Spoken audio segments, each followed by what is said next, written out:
laughing emoji is now meant to describe millennials by the young kids, the Gen Zs. The laughing crying emoji. Yeah. It's not used to describe millennials, but it's used to pick you out.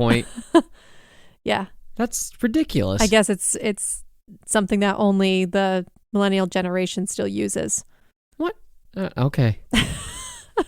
I guess the typical or the current emoji for laughing so hard you're crying, or just laughing really hard, or something's really funny, crying is that, I think, or the skull, like dead.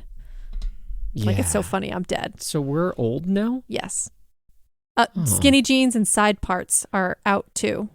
I'm bald. Yeah. So. And my hair is always just in a messy bun. And I don't remember the last time I wore jeans at all. So. Last week, I wore jeans. That's right. No, I primarily wear joggers now. Yeah. That's weird. I wonder if there are any other things besides being on Facebook. I'm sure that's a dead giveaway now. Mm-hmm. Yeah. That they use to say, or to pinpoint rather, millennials. Mm-hmm. Because is the jump between a millennial and a Gen Z in terms of behavior that much different? On social media or in general? In general. Like in terms of values and... Oh, I don't know about values, but obviously they're at a completely different point in their life. That's ridiculous. It's kind of like how we can pinpoint boomers or even Gen X on social media with certain habits. But our values and overall, I don't want to generalize here, but our values and systems of morals and core beliefs are almost polarizing to the boomers compared to our generation. I don't know that polarization is that sharp between Gen Zs and millennials. You getting all that from an emoji? I don't know. Skinny jeans. Welcome to While She's Napping. I am Adam. And I'm Cindy. I think there's a big difference between, I don't know. When you're pointing out how millennials are in terms of the emojis they use and the social media they prefer, and I don't even know if that's true. I think more boomers prefer Facebook than millennials. I think millennials love their Instagram. Yeah, that's probably true. But I think just in general, older people tend to be on Facebook. Yeah. And, it's a scale with the generations. I'm more about the Twitter. Yeah, I'm not into Twitter. I think Twitter's the best. It's limited. It's not cluttered. It's chronological. It's great. Yeah. And you can interact with your favorite people. That's true. Directly. Instagram is similar in that way. I don't really care. Instagram's not chronological. That's true. Yeah. I hate that. Right. They it's all decide based on what goes your to the top. Algorithms. Yeah. And that's a subset of Facebook. Right. Yeah. Whatever. Anyways, hey, so last week our episode regarding love languages and the carryover for unsolicited advice with Chris and Sarah of MySpace With You, very well received. In fact, we got a message on Reddit saying so. So shout out to the messenger on Reddit that I never responded to because I'm terrible. But yeah, if you haven't already, please subscribe to Chris and Sarah's show, MySpace With You. Right. They're on Instagram at Sailing Victoria. Fucking boomers. They stuck with their old podcast name, but they're still going with the new name for their social media. So it's Sailing Victoria, and it's Victoria with a K. We'll link it all in the show description. Yeah, it already is. It's that's right, in last week's. Yeah. Mm-hmm. But shout out to them. I'm sure we'll have them on again. For sure. Yeah. We'll see. We'll see what the topic will be. But if you haven't listened to that, please take the time after you listen to this episode to dig in the archives, find that episode or other episodes, and, divulge, have fun, go into it. And on that note, if you are listening to us for the first time and you enjoyed this episode and you're interested in hearing other content or future content, we encourage you to subscribe to the show. We are on Apple Podcasts, Google Podcasts, Spotify, all your favorite podcatchers. Please take the opportunity to subscribe. And if you are listening to us on Apple Podcasts, please leave us 5 stars and a quick review. Doesn't do anything to juicy algorithms, but still, it makes us look cool, makes us look not boomerish, and we appreciate that. On that note, does doing a podcast, is that a millennial thing? I think so. But Gen Zs would, I don't know if they would do a podcast. They would do YouTube or TikTok. Probably. That's my guess. Based on nothing. This is just my total guess. I mean, most of the podcasts that I listen to are hosted by millennials, but that might just be because that's the content that I'm interested in. Or is people older in my, people. Yeah. I don't know. I'll have to take a look. It's weird because me seeking out Gen Z material is a very old person thing to do. Yeah. Let's see what the kids are talking about today. What the hell does WTF mean? Okay, you're not that bad. What the face? Anyways, hey, boomers that are listening, we're on Facebook. Yeah. You can like us there or all the other social media platforms. Yeah, we're on Facebook at facebook.com/whileshe'snapping, on Instagram at whileshe'snapping, or on Twitter at she'snappingpod. You can email us at whileshe'snapping@gmail.com. All right, so today we're going to talk about... did you have something else to say? Really quick. Yeah. I wanted to just mention a topic that we briefly chatted about with Sarah and Chris last week, but we cut it from the episode because we didn't have the time to put in what that topic deserved. We recorded for approximately 2 hours. Yeah. So there was something else we wanted to touch on, but we weren't able to do a full episode on it, and it didn't feel complete to just put in that snippet. But I just wanted to mention it because we have talked about the fact that we're in a Bachelor Fantasy League with Chris and Sarah. Oh, we are? I'm waiting for it. We're in... Shut up. Wait, what? What are the standings? Yeah, so Adam is the defending champion, and he's currently in first place. Oh, and I am? Yeah. I didn't even look. He will look. not let Let me any look. of us forget it. I didn't even look. He showed up to record last week wearing his belt, his championship belt from I last just want to season. look. Oh my God, Adam! I just want to so make sure annoying. that's... Well, I don't want to give inaccurate information. Let me just logging into the Bachelor. It's the first thing you do every Tuesday morning is check Let's your just- Bachelor stats. Just check out the standings. Hold on. Oh yeah, Adam in first place. Anyway, Well, I'll be damned. anyone else who follows The Bachelor or plays in a Bachelor Fantasy League or anything like that is probably familiar with the complete shit show that's happening right now among with the show and with Chris Harrison, the host, stepping back for a while now, which actually that news broke after we talked to Chris and Sarah about this last week. But I just wanted to mention it for anybody who's interested in following this. I think it's really, it's a culmination of many years of tension and issues around the racial diversity of the show, and it seems to all be coming to a head. And there's a lot of coverage on it already by people who have, who are a lot more familiar with the history of it and the current events that have kind of imploded everything. So I don't think we're going to do a full episode on it, but it is a really interesting thing to look at. And there's a lot of great breakdowns of what's happening on social media and by, past cast members and things like that. So we'll link that too. We can do a part 2 of cancel culture. Yeah, that's kind of the discussion is around if Chris Harrison is being canceled or if he's just being held accountable and if that's the right approach and things like that. So we could. I just feel like, we're two white people and there's a lot of perspectives from people of color on who have been engaged with the show, who have, I just think, a more complete perspective of what's happening. Bring them on the show. No, okay. What? They don't know who we are. These people are kind of famous. What's the worst they could say? No. Okay. My point is a lot of them already have their own podcasts or they have their own platforms. Yeah. They've put lives on Instagram or they've recorded videos breaking this issue down or they've made posts explaining where they stand. So all of that is out there. I balance between the whole, we don't want to rely on people of color to have to educate us constantly and tell us how things are and the reality of things.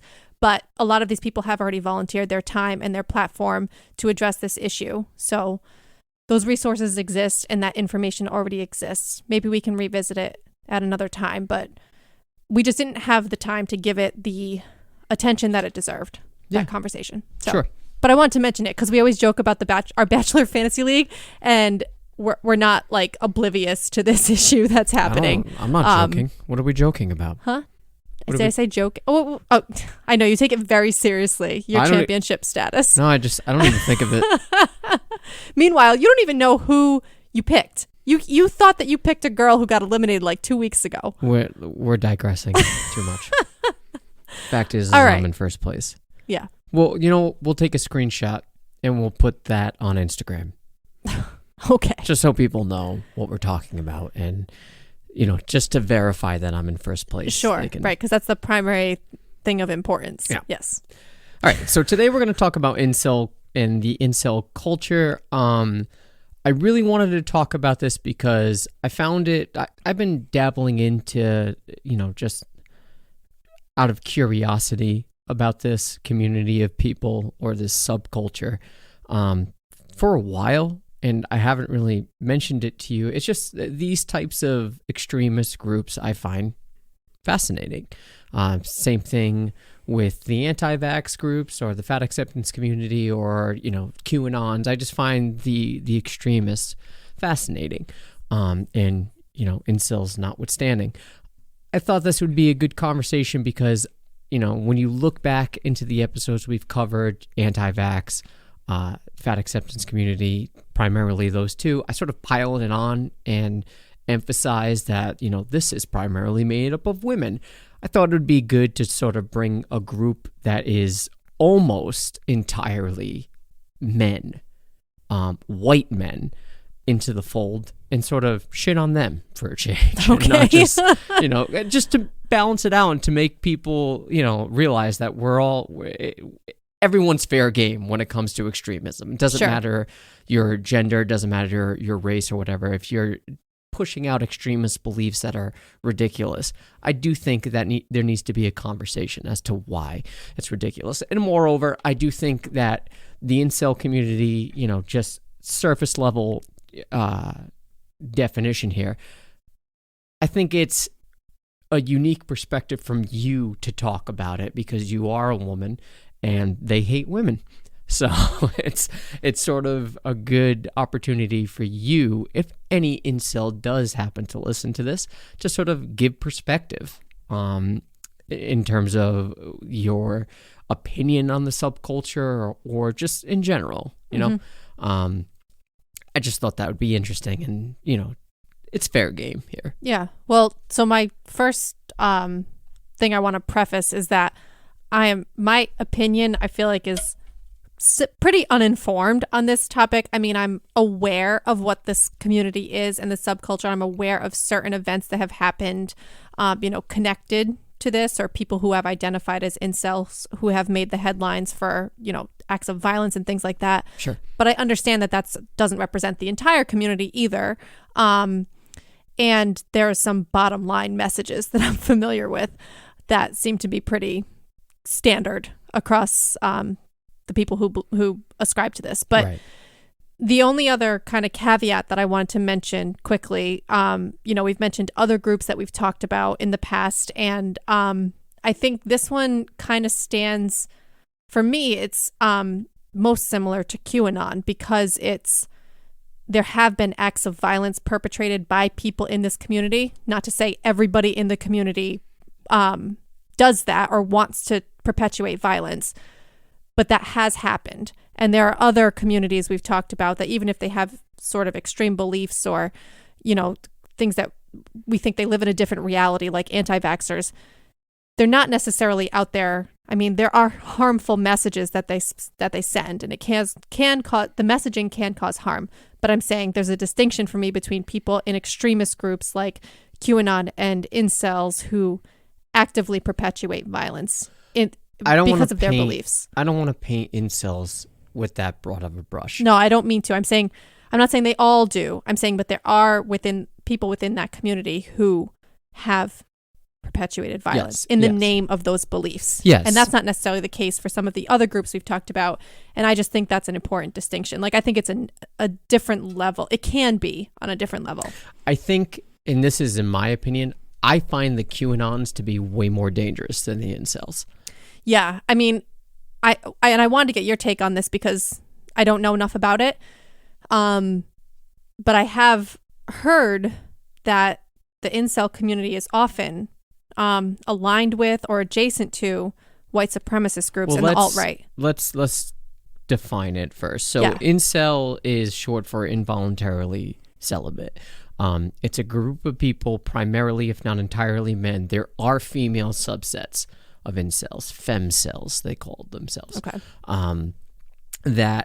It's a group primarily, if not entirely, made up of men, white men who hold the belief that they are withheld from love, relationships, sex from women based on pretty superficial reasons, being looks, personality, Status, money. social status, financial status.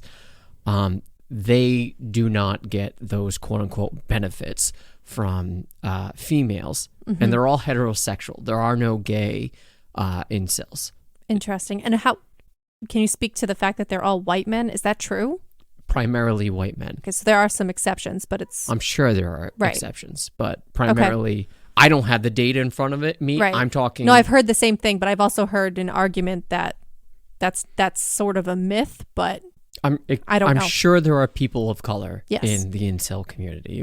I'm not going to disregard that, but Generally primarily, speaking. from my understanding, they are white men. Mm-hmm. And I guess the most extreme of the incels, the black-pilled, are those that feel a sense of entitlement towards sex and relationships. Can you explain the pills quickly? So the red pill and blue pill analogy is from the Matrix. Right. Blue pill is you get to stay in this reality. You don't even need to worry about it. Just live in ignorance. Plato's cave. So it's but it's not reality. It's No. Blue pill is everything stays the same. Okay. Red pill is you're awakened to a new reality. Right. To the truth. And their version of the truth is there are these social statuses, there are these obstacles that men have to overcome, this is to them, not to me, such as the rise of feminism, equal rights towards women. Because of these things, we as men are at a disadvantage now. So that's where the subsets of like men's rights groups Yes. that are associated Yes. with incels come from. Okay. Black pill is you're not attractive enough. You don't have the social status or the financial status. If you're with someone, she's going to leave you for someone that's better looking and more money. Superficial reasons. Yeah, that's how I've heard it described, as like the blue pill and the red pill kind of describe the two options or scenarios of realities that you live in, and the black pill is sort of like the set of facts that they live by. Yeah, and it's terrible because that ruined that movie for me. Yeah. Really like The Matrix. But what's ironic about this is that the term incel was made up and developed by a woman. That's woman- right. Yes. I did learn about that. A Canadian woman. And she made this internet forum, or social media, we'll call it, for people that were involuntarily celibate that wanted to just vent about it, That but were it just wasn't struggling. It wasn't it was like violent. a support group. Yeah, or and support system. it was for any gender, Any person. any sexual preference. It just didn't matter. You just weren't getting laid and you wanted to vent about it because I'm sure, I think she was a college student, so she probably saw a lot of her peers being sexually active, as you do in college. It just happens. And it can be frustrating, I can imagine, to not be part of that. But then it got taken over by men on Reddit. It sort of blew up. Reddit had to ban the forum, so they went to places like 4chan, 8chan, incel.me, where they just spew out their nonsense, and it's gotten pretty dangerous. So for me, yes, there have been so different from what you've heard many acts of violence. No, I didn't say many. Oh, there Like have a been at least handful. 6 Yeah. resulting of or influenced by or connected to the incel subculture. The two specific ones were Elliot Rogers in 2014 in California. I think 8 people died, a bunch of people were wounded, and he shot himself. It was a mass shooting. And in Toronto in 2020, that dude that rented... The van. Yeah. And he was just venting frustration. I think most of his targets, for lack of a better way to put it, they were just sort of random, whereas a lot of these incel people that go about with, violence, they're targeting women. Right. Well, didn't Elliot Rogers target? Yes. Yeah, and he left a manifesto. Yes, so that is he is the patron saint. I know, of they call him incel. Saint Elliot in the community. So to people that commit mass murders at school with the people from Columbine, they generally look up to them, or it's been historically reported that they have some sort of admiration towards those two individuals. Elliot Rogers is that person that, even post-mortem influences. To some in the community, too. Yes. It's not a blanket. There are some people in the incel community, I guess, who probably align more with that original intention of the woman in Toronto who started this support group, and they... join and continue to communicate with people. I don't know for if that. she's from Toronto. Okay, sorry. From Canada. Canada, sorry. Yeah. But yeah, I've heard it's not blanket. There are people on both sides of the spectrum. I think there are people who admire what Elliot Rogers did, and they are fully bought into that level of extremism.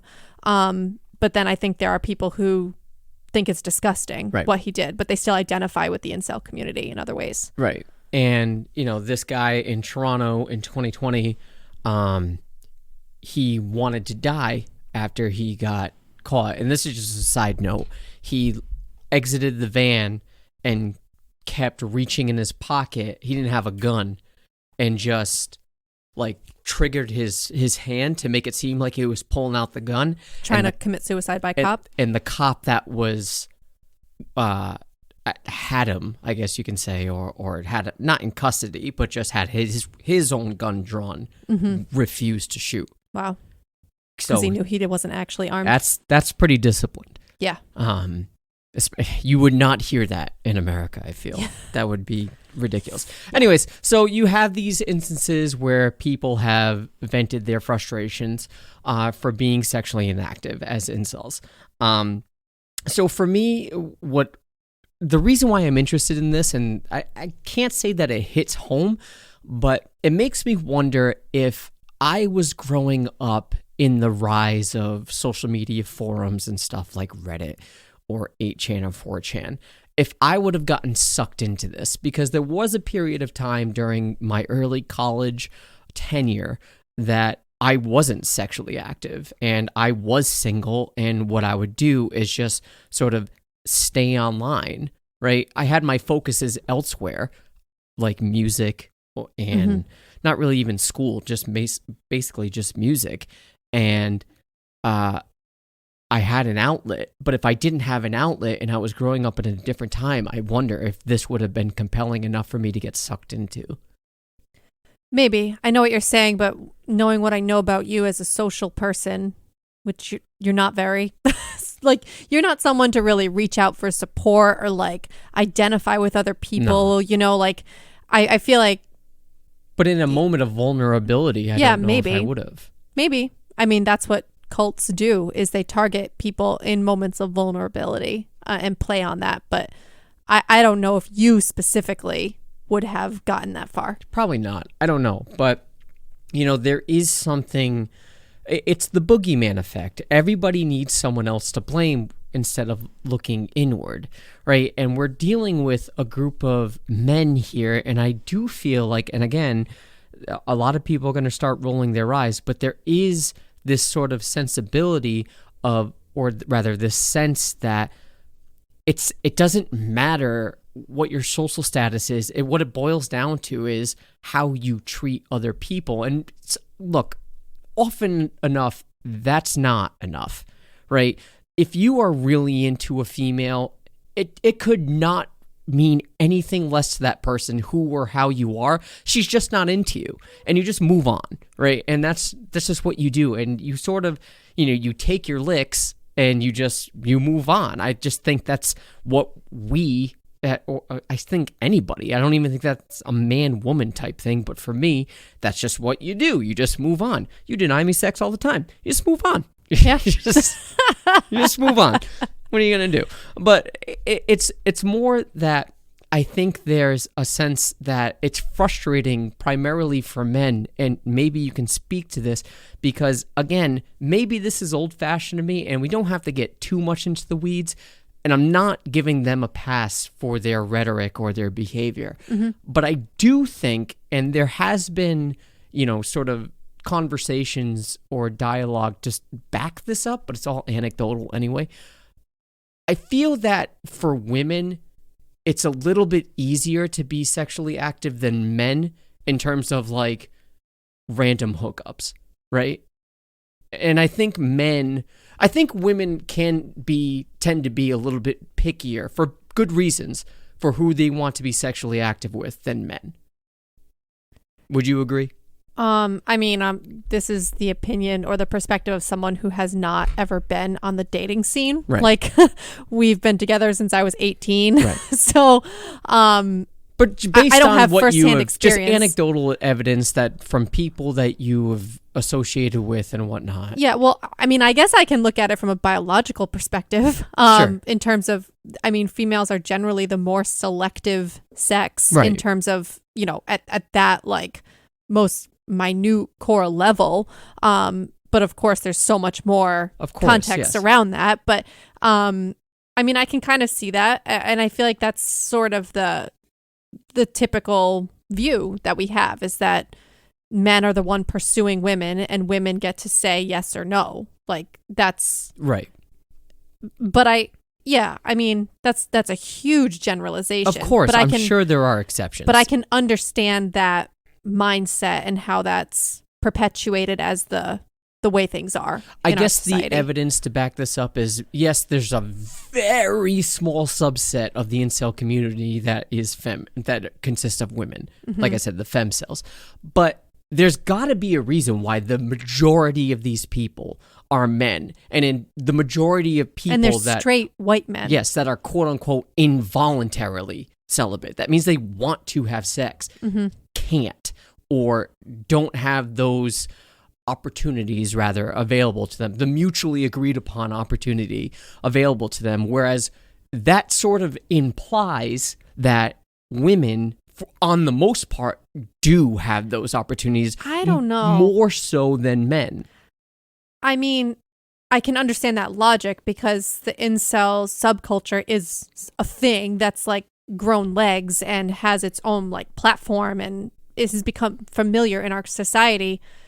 But part of me wonders if the reason that isn't because there aren't women who are involuntarily celibate. No, there obviously are. There are, but they don't blame other people and they don't blame men. They maybe just are handling it better. Like, okay. I don't know how to put it. Like, it so hasn't come. It's interesting that you put it okay. that way because the femcells usually empathize with the men that reject them. They say things like, I don't blame you. And it's more of an inward hatred towards themselves. Well, that says a lot. Whereas the male incels, their anger is outward.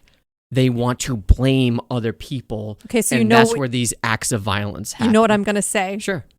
So that immediately brings to mind for me the fact that there's the whole concept of expectations in the incel community, that men see, and they see women as property, entitlement objects, yes. And they're entitled to women because that's the way our society paints women, as sexual objects.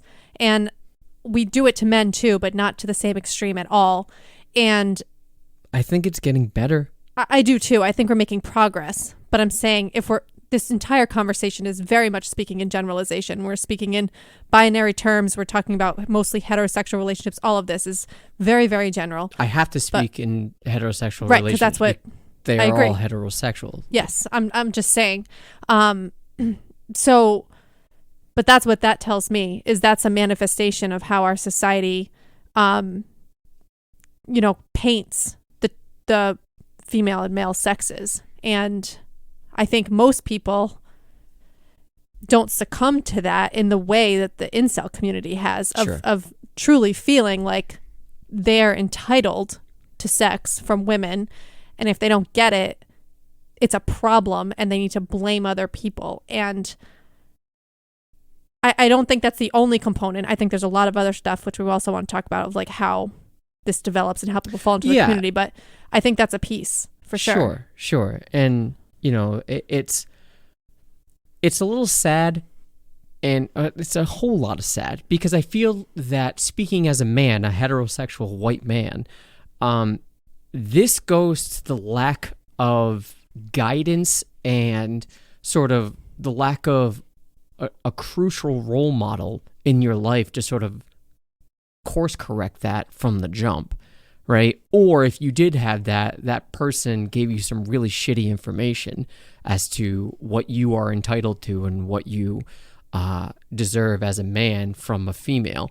I think that's where it starts. I think it starts with the lack of role model, because I don't know. I do think there is something to this whole, the notion of we need to teach it, according to just, I'm speaking to the heterosexual men out there.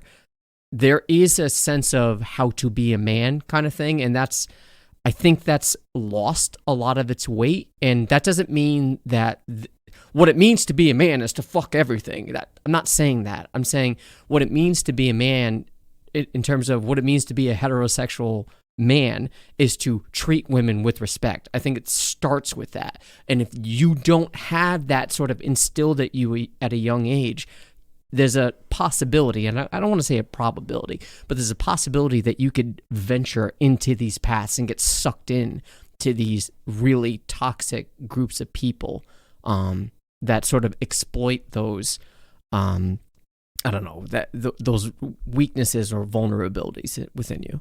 Yeah, I mean, we did our whole episode on toxic masculinity. We referred to it several times. I know you're going to roll your eyes at me every time I say it, but I think it's not just the role model that you have in your life, and whether or not, that parent or that male role model is teaching you what it quote unquote means to be a man. Yeah, to be clear, this isn't someone teaching you how to get laid or no. Women. I'm saying, but just bringing you up with good values, and demonstrating how to treat people and how to treat women in particular, if that's the case. And I think, but our society of toxic masculinity, I think, can easily muddy that message, because you also have high school guys, high-fiving each other when you conquer a woman and take her virginity. Like, that's something to be celebrated. To me are just kids.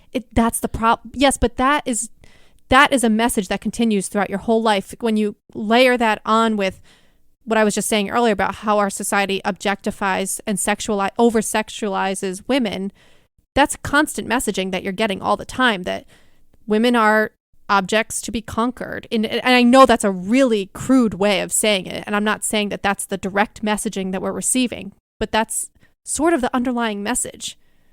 Well, to them, to the incels, those are chads.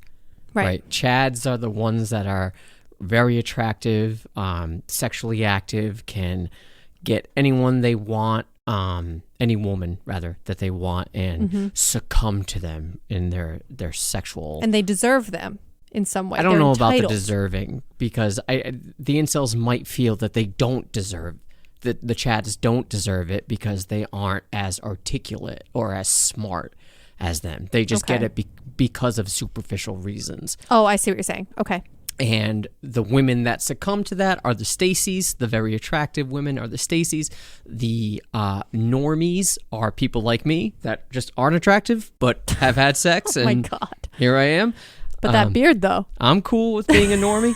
And I think the for females, the normies, or the I guess the ones that aren't Stacys, are the Beckys. They have.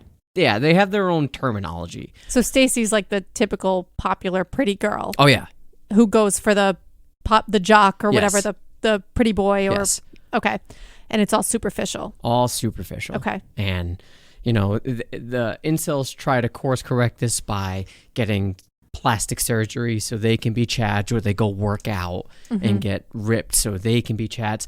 But what they don't understand is that it literally comes down to how you treat other people. And I do think there is, speaking as someone that went to high school, I've seen it.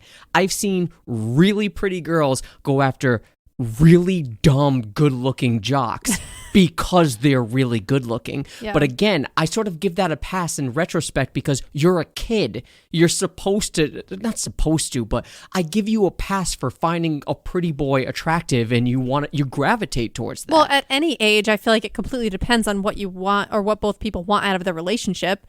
If it's just a sexual, physical thing, then of course you're going to hook up with people that you're physically attracted to. But even if it's not, even if it's just a desire or a longing to quote unquote date that person, it starts because that person's attractive. That's just so you don't. Maybe, but I'm saying like later, I know, but it's also you could have someone that you know through mutual friends or like through a group, or like say you play in a rec sports league, or like them through some other group activity, and you might not be physically attracted to them at first, but you get to know them in this other setting. I'm saying it starts with physical attraction. You don't want to date someone that you're not physically attracted to. If it's a swipe left, swipe right situation, it starts with physical attraction. In general, if you're not attracted to someone, you don't want to date that person. I just gave you an example of a situation where that might be the case, and I think a lot of people meet that way. I don't know. Well, maybe not now. I don't know that that's true. I think in order to date, maybe not have sex in terms of a random hookup, but in terms of dating someone regularly, not an on and off kind of thing, you have to have some physical attraction. I guess I'm just saying person. I feel like there can be certain circumstances where you get to know someone it's not like they walk up to you in a bar and give you their number. I'm saying if you know someone through some other... Yeah, but that's part of getting to know them, right? I'm saying the initial thing when you've never known that person before, the initial, I would like to talk to that person, is their physicality. I know, you're not listening to me though. I'm saying if you are in a group setting or you interact with this person in some other, or like you work with them or something, you may not be physically attracted to them when you first meet them, but over time, as you get to know them in this other situation that you're in, not a romantic interaction, but you get to know them and then you become more attracted to them over time. That's all I'm saying. All right. I want to pause here, and when we come back after the break, I do want to talk about how we can sort of, not we as you and I, but how society can sort of course correct things, because I don't think that incels are 100% blameless in their philosophy. In their practice, they have a lot of blame, but in their philosophies, I can sympathize. Hang tight, we'll be right back.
All right, so what I sort of sympathize with the incel community is I do think, and maybe this isn't true today, maybe this is largely eradicated in terms of how people, younger people in particular, at least from what I'm seeing, are much more accepting of people despite their flaws.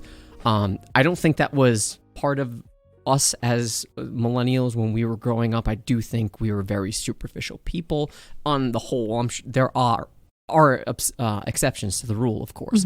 But, 90s culture, we wanted the pretty girl. We wanted Topanga. But by and large now, I don't know that this is necessarily true. But I do think that, like the fat acceptance community, like QAnons, like the anti-vaxxers, and now like incels, it starts with how you're treated, right? I don't know that there are any incels that have a lot of friends that are treated well, that weren't bullied, and are incels. You know, maybe they do describe themselves as involuntarily celibate, but they're not angry, I feel. Yeah. I feel like the anger is a result of isolation, loneliness, lack of outlets and friends to associate with, or friends that don't have like-minded opinions. So you constantly have that echo chamber of just shit to talk about that, you know, that leads to depression and whatnot. I think it does start with bullying and whatnot. And that makes me sound like really old, but I sort of juxtapose this to the fat acceptance community. And, you know, they're searching for an outlet of people that have like-minded philosophies and similar experiences in their life of rejection, or maybe not rejection, or I don't know, bullying because of their weight. Whereas the incel community might have been bullied because of, I don't know, sociological deficiencies or whatnot, or the way they look or whatever. It could be any kind of trauma. Yeah, it leads to this sort of these groups. And if we treat people better, despite their flaws, despite what they look like, we might have less of these. I'm sure there still will be a pocket of people that blame others for what's going on. But at the same time, if we're treating people better, they might not need these outlets. Yeah, I mean, just the couple of anecdotal cases that I, you know, heard about or read into, that's definitely a pattern of, you know, bullying and trauma from an early age based on their appearance mostly. And I think that, you know, all of the things we've kind of talked about in the first half and now adding in this component is all kind of layers on top of each other, I think. We only have an hour. Yeah, I know. To get to this place of the, especially the subsets of the incel community that is very extreme and, you know, may resort to violence or really uses this very hateful, misogynistic language as their baseline. I feel like it's all of these things piled on top of each other that result in that. And, yeah, I mean, it seems like a cycle or a snowball effect of the bullying that starts when they're little, or some sort of rejection or trauma or abuse or something. It could be something as little as how they were rejected. Yeah. By their first crush, or by someone they finally mustered up the courage to talk to and to ask out. You know, women aren't 100% blameless in the way they treat, especially in high school. You could totally, maybe this again is a millennial thing, but the pretty girl being asked out by the dork and her friends giggling in the background, she has to sort of put up a front and be like, ew, get away from me. Yeah, you know, I get that. That's not necessary. I'm not saying that happens 100% of the time, or even if that's prevalent right now, but it certainly happens. Right. And I hesitate in how I might come off when I say this. I don't want to sound like I'm disregarding those types of situations or the impact that would have on a person or a boy or a man in particular. But on the other hand, the treatment of women and the level of harassment and sexual assault and just the misogynistic world that we live in is so constant. And, you know, so it's hard. I don't want to say I don't have sympathy. I do.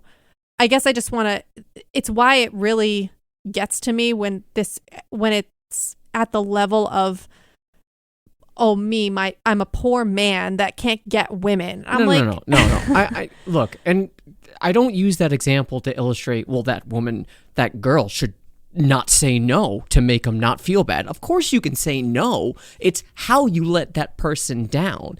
You know, you don't have to, I'm not saying this happens all the time, but you can think of a scenario in which it does. You don't have to humiliate the person. I agree. In your I'm not rejection. condoning that. I agree with you. It's just, it's as a woman, you know, you wanted my perspective. And as a woman who's been on the receiving end of harassment and things throughout my whole life, it's hard for me to, again, it's not that I can't sympathize. It's just... We're dealing with a very small subset of men. So the men that you're describing, I don't think fall into this category. I agree. But those behaviors, the things that I've experienced as a woman on the receiving end, the misogyny and the harassment and all of that being so normalized throughout my whole life is exactly the type of messaging that I'm referring to that contributes, I think, to men ending up in this community and having this sense of entitlement? I think that, first of all, those men or those individuals that have been, harassing you, or rather have harassed you in the past, aren't in our demographic. That's not true. Okay. All right. I ended up in the principal's office several times growing up because of boys saying, like, basically bullying girls, but I don't even know how to say it. Like, probably because they had crushes on us and didn't know how to handle it. And so instead they made fun of us, commented on our bodies. Yes. That is a lack of, going back to what I said, that's a lack of a true role model in your life, teaching you how to treat not just women, but other people, right? And I do think that needs to be acknowledged and to put weight in it. Maybe it doesn't, I don't know. My point is that I can see paths where these men have not hit the genetic lottery, right? And they're just in a bad disposition in terms of how they look. It happens, all right? I was balding at 19. I can relate. I'm there with you, okay? Now I just accept it. But, I can take it from someone that doesn't have any confidence at all. If I was single, I don't know that I would ever go up to another woman. Ever. I don't think I ever really have, right? You had to ask me out, right? Yeah. Right? I guess. So take it from someone that has no confidence and no courage when it comes to... I don't even know how to talk to women today, and I've been married to you for so long. We've been together. What do you mean? Talking to women just in general, in a platonic way? Babe, like we have gone you're out. You're fine talking to women. Oh, sure, yeah. And yes, I'm saying... If someone asked me, hey, how did you get here? I don't fucking know. I didn't do anything. Someone reached out to me. I guess I was lucky. But it comes down to, take it from someone that has no idea how to talk to women in general, has no advice to give men in terms of how to, all I know is how to treat other people respectfully, right? And I can see scenarios in which men, in particular incels, did not hit the genetic lottery, that are at a disadvantage, that are frustrated, right? And I don't know how to remedy that. I don't know what to tell you. If the worst advice I can give you, if you're that desperate for sex, seriously, don't kill anyone, pay for it. Like, I would much rather There's no shame in sex workers and that's what I'm saying. Yeah. I'd much rather you pay for sex than kill people. And I don't think anyone would disagree with that. Right. So in that sense, are you really involuntarily celibate? Like, is it in that, in a way, you're voluntarily... Well, I think it depends on... Because if you're just talking about sex, that's period, what they're primarily is that all it is? with. Or is it also no, a relationship? They want companionship, but yeah. it's celibate. Yeah, I understand. But that's as a result of not being in a relationship for some of them, I assume. No, well, I guess you're probably right. They'd probably... Casual I'm sure sex there is probably, are a group of people that would love to have a relationship and companionship. And others who just would be happy hooking up. Just hooking up. Yeah. And if you fall into that category... Technically, you're not involuntarily celibate. You just want what you want and think you deserve it, right? You want a specific looking person with specific attributes that you feel you deserve when you don't. Yeah. You don't deserve anything. You get what you're given, right? And it's not because you're ugly. It's not because you look a certain way. It's because you walk in with the attitude thinking, I fucking deserve this. Well, there are plenty of people who... don't hit the genetic lottery, who aren't, by our standards, what's the word I'm looking for? Beautiful. Traditionally attractive or traditionally beautiful or whatever. Like, there are people across the whole spectrum of what we consider to be physically beautiful who find companionship and find relationships, and there's someone for everyone, right? I mean, it's so but it's like and this is where I get with the fat acceptance community. A lot of people within the fat acceptance community, again, not painting with the broad brush here, I'm just saying a lot of women in the fat acceptance community refuse to date fat men, right? They have a specific looking male that they want to have a partnership with, want to be with, and if they don't fit that physical criteria, they're not good enough, right? Same thing with the incels. If you do not fit into this criteria that I have painted in my head and, sort of constructed, if you don't hit these standards, these Instagram model standards, you are not good enough for me. That is the disconnect. That is wrong. That's where I'm struggling to make the leap from, I'm completely sympathetic to the beginnings of this, maybe with bullying, rejection early in age and all of that. And that's something that definitely needs to be remedied. And I think we are making progress with in our society. But I struggle to make the leap to that level of like, again, it's not that they can't get anybody. It's that they can't get the ones that they want necessarily. And maybe because they have feel very high entitled to it. Right. So I'm trying to get to that point. Like if your issue is that you were rejected, why aren't you open to being accepted? Like instead you just keep setting yourself up for rejection by having such incredibly high standards. And I don't even like saying that, because it's not like you shouldn't have standards, but I think everyone listening knows what I mean. But I like, do that's think an extreme. saying an Instagram model is an unattainably high standard. Exactly. Yeah. So like if they are then in the position where they're not open to being with like a quote unquote normal person, like not an Instagram model. Yeah.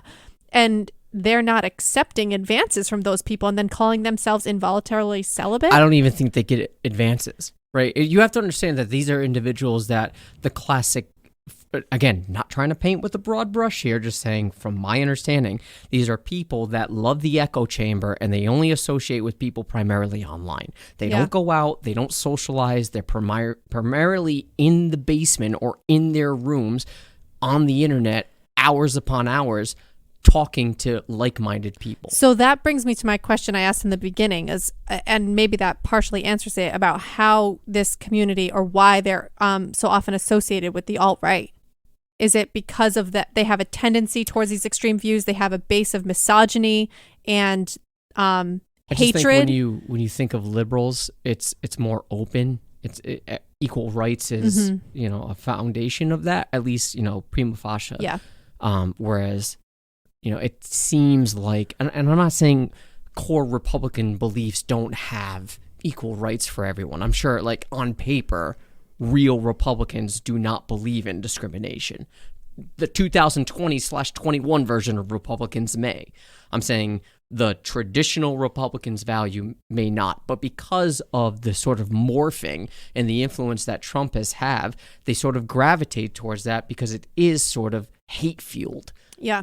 Right? And you see people like the Proud Boys, or you see people like the alt-right. They're very intimidating looking people, very intimidating looking men that have this sort of Chad-like physique or Chad-like demeanor of fucking alpha. They really do. It's scary. And that sort of draws these types of people to that.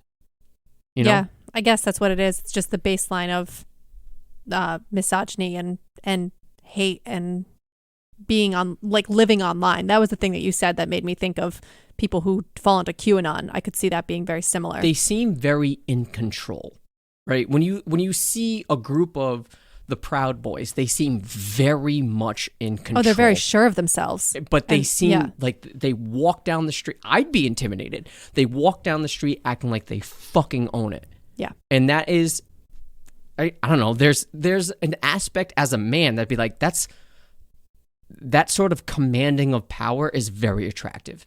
And it doesn't mean like in terms of what you're doing with that, just being like controlling the room is very attractive. It's very, for better or for worse. I'm saying the aspect of walking in somewhere and being like, I'm the fucking man is very attractive.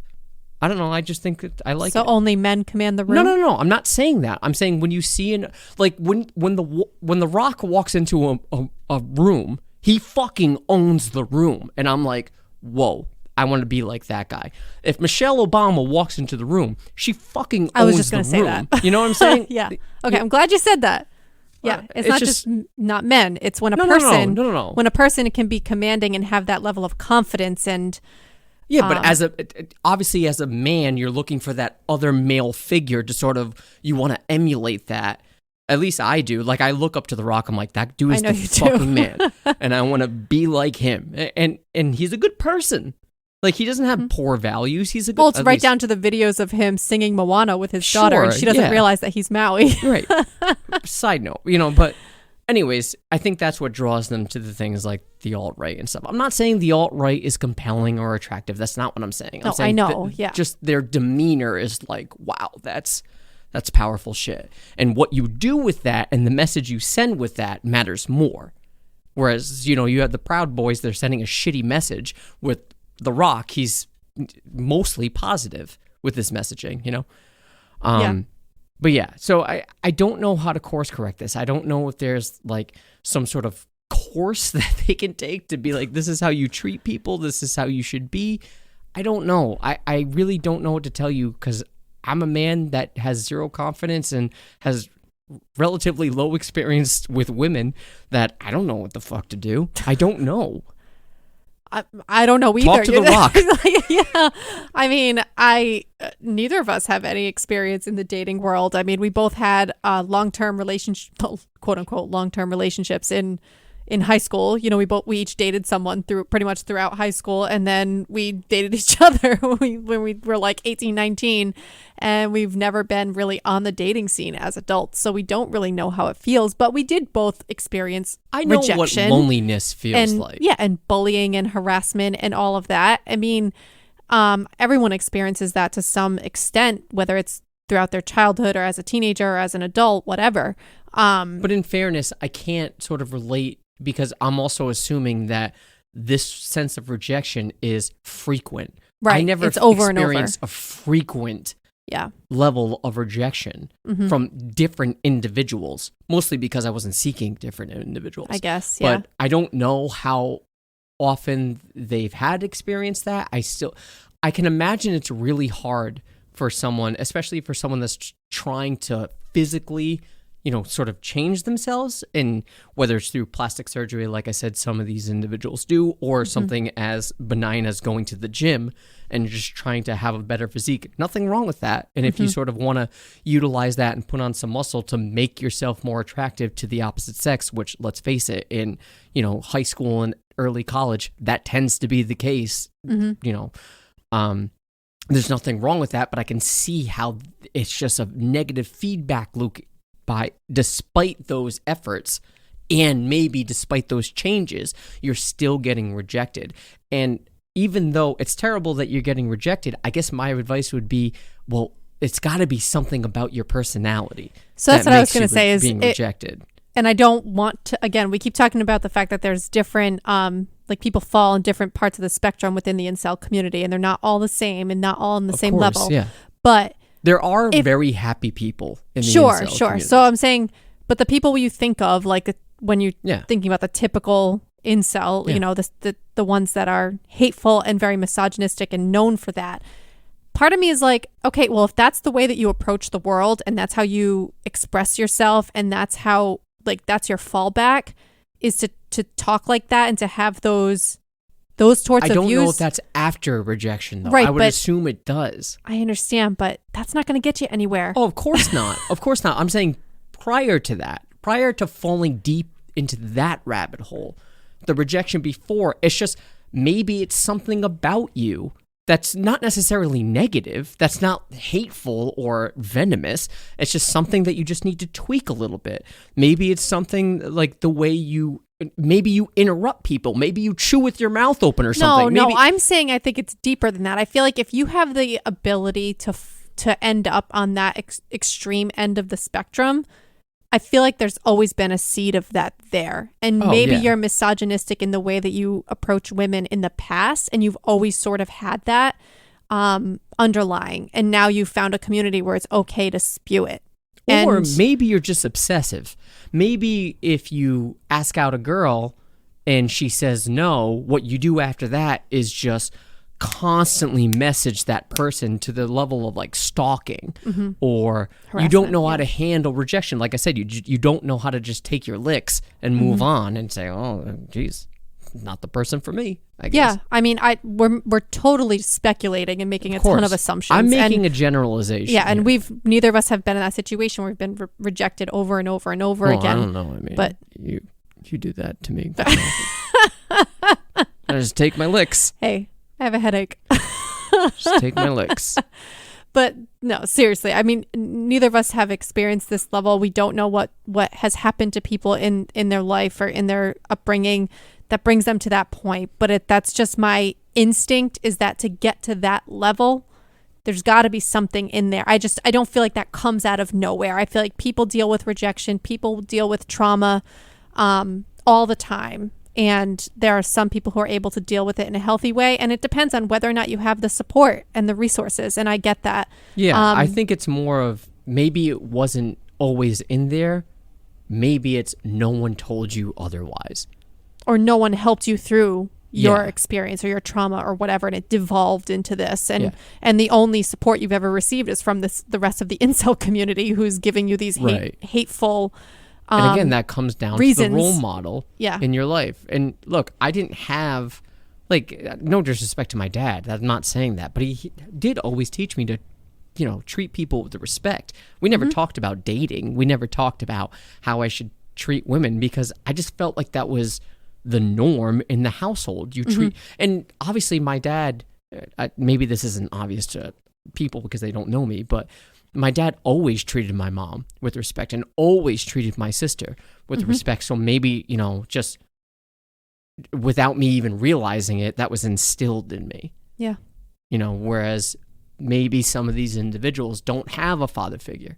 Maybe their father figure left, or the parents divorced. And that sort of, I'm not saying divorcing is always a bad thing. I'm just saying maybe that sort of fucked with people's sensibilities as to how, and we don't know what their father says about their mom if they're living, it's just, it can get messy. Oh yeah. There's a huge variety of situations, I feel like, that can come together just right to result in this, as someone going down this path. Yeah. If you don't have a role model in your life, constantly, maybe not telling you, drilling it in, but, sort of executing that, treat women with respect. And fighting the toxic masculinity and the other societal messages that are so pervasive. Yeah.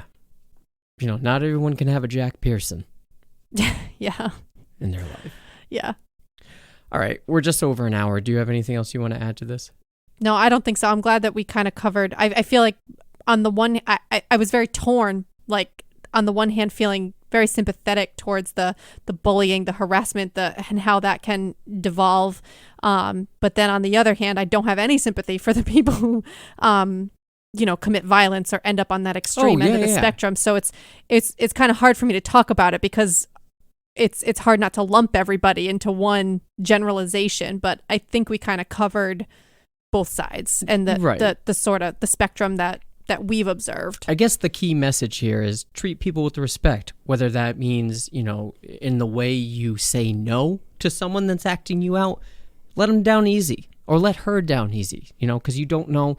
I'm not saying you have to be forced to go out with someone that you don't want to be with or don't want to go out with because you're worried about what that may mean to them in the future. But, let them down easy. Don't laugh at him or her. Just let them down easy. And at the same time, don't fucking kill people because you're not getting laid. I think that's more important. And don't harass women and treat them like objects. Yeah. I think that's a given, but I guess not. Well, 2021. All right. So if you have any experiences with incels, or you'd like to talk about this community, we'd love to hear from you. Or if you're an incel yourself and you're going to tell me I don't know what I'm talking about, I'm not a Chad, so look, not a good. But we very well may not know what we're talking about. We're not. I always say I definitely don't know. I don't spend really any time on Reddit or in any of these forums. Like, everything is from listening. I should mention the podcast that I have been listening to that kind of does a deep dive, and some of the anecdotal examples I was referring to is from a podcast that's just called Incel. And I guess it's been around for a while. I think it's been around for like 2 or 3 years, but there's a lot of episodes in there. And that's a journalist perspective, deep dive, and interviewing people in the community and things like that. Right. Well, look, if you want to reach out to us, whether you've had experiences with the incel community, whether you are an incel or maybe a former incel. I would love to hear from you. Reach out to us. And if you like what you've heard and you're just like sort of passively listening and you're not falling into any of these categories, which I myself sort of class myself, I'm in the non-categorical category. That's the category I'm in. Please subscribe to the show. I don't know what we're going to talk about next week. Maybe we can dive into that cancel culture part 2 sort of thing. Yeah, maybe. There seems to be news every day related to that thing, the whole Bachelor Chris Harrison thing. So maybe we can. We'll see. Right. Well, if you like what you've heard, please subscribe to the show. Again, we're on Apple Podcasts, Google Podcasts, Spotify, all your favorite podcatchers. We are on the YouTubes, even though there's no video. But if you consume your audio via YouTube, please, we're there. You can subscribe to us there. Like the video, share the video, leave some comments, and we appreciate it. And if you want to reach out to us, you can. We're on Facebook at facebook.com/whileshe'snapping, on Instagram at whileshe'snapping, on Twitter at she'snappingpod, or you can email us at whileshe'snapping@gmail.com. I got to get back to this guy on Reddit that gives us a shout out. I feel terrible. I'm telling people reach out to us and I don't, for days, I don't reach out, whatever. Anyways, till next week. Thanks. Bye. Bye.